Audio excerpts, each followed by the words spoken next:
Dobrý deň ľudia, dneska som tu s mojím kamošom, poď sem. Dobre. A budete hodnotiť, napíšte do komentárov, kto má lepšiu záhradu, ja alebo Paťo. Ale... Sklapni, ne, ja, chápeš? Dobre? Dobre. No, takže, toto je moja záhrada, mám tu dva godbiny, stolky snaparino, beaniriny, dávali na evente. Mám tu niekoľko romanesko, teraz tu mám 3 baget, len mám full inventory, tak potom ukážem. Simon, potom ja budem prezentovať svoju záhradu. Dobre, tu mám svoje bonblossomy, všetky veľké samozrejme.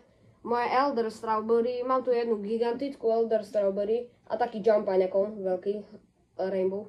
A mám tu aj taký, čo stojí 118 biliónovú Elder Strawberry a mám tu potom ešte jednu, taká veľká, 90 biliónová. Potom tu mám svoj Moonblossom, to je ešte vzácne, to som nezískal od žiadneho admina. Teraz som si robil veľké, pozrite, čo mi narastlo. 27 biliónov a je to iba brainrot. To je strašne dobre. Dobre, a mám tu potom ešte také gold. Potom tu mám Maple Apple, mne zatiaľ nič iné nepadlo. A ešte mi padli 2 Griffiny, tu sú akurát jeden a druhý. A teraz pôjdeme na kamošovú záhradu, ešte tu mám 2 Lemon Lionov a jednu Peach Wasp. A ešte tu mám 3 bagety. Hovoril som.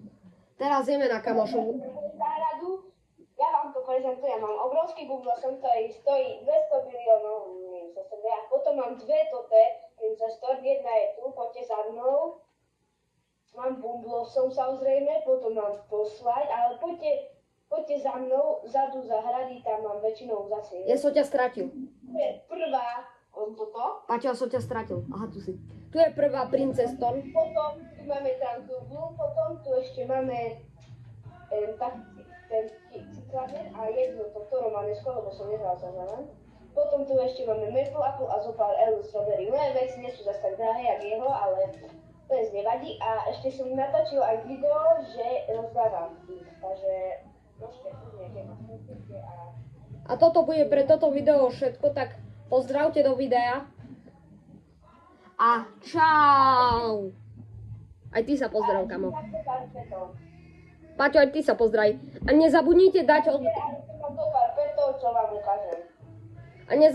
dať odber na tento kanál aj na kanál, čo sa volá Paťo Gamer a pod tým je Paťko Ružička, aby ste sa náhodou nepomýlili. A toto bude koniec videa. Čaute!